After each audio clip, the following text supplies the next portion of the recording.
Gathered up all her stuff, went out to her car, jumped in her car, and there, right on her dashboard, was her Winn-Dixie shopping list. So she knew she had to go home, but before she could go home, she had to have food to feed her family.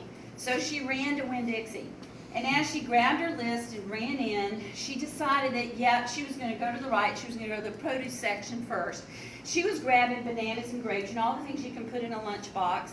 And as she got over next to the tomatoes, she noticed that there was this man, and this man had this little 3-year-old in the buggy. And the 3-year-old was doing what all 3-year-olds will do at the end of the afternoon. He was screaming at the top of his lungs.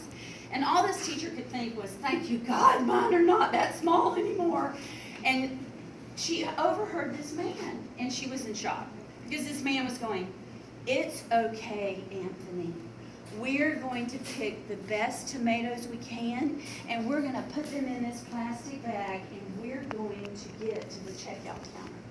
And the woman thought to herself, and she thought, you know what? This is amazing. That is such a patient father, because really, at this point, I don't think I'd be that patient.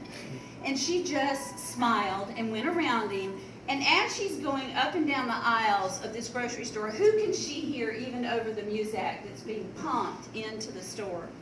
But the screams and hollers of Anthony. And as fate would have it, who is right in front of her in the shortest checkout line? But this man and little Anthony. And she's sitting there and she's thinking, oh my gosh, because Anthony at this point, this little guy is just,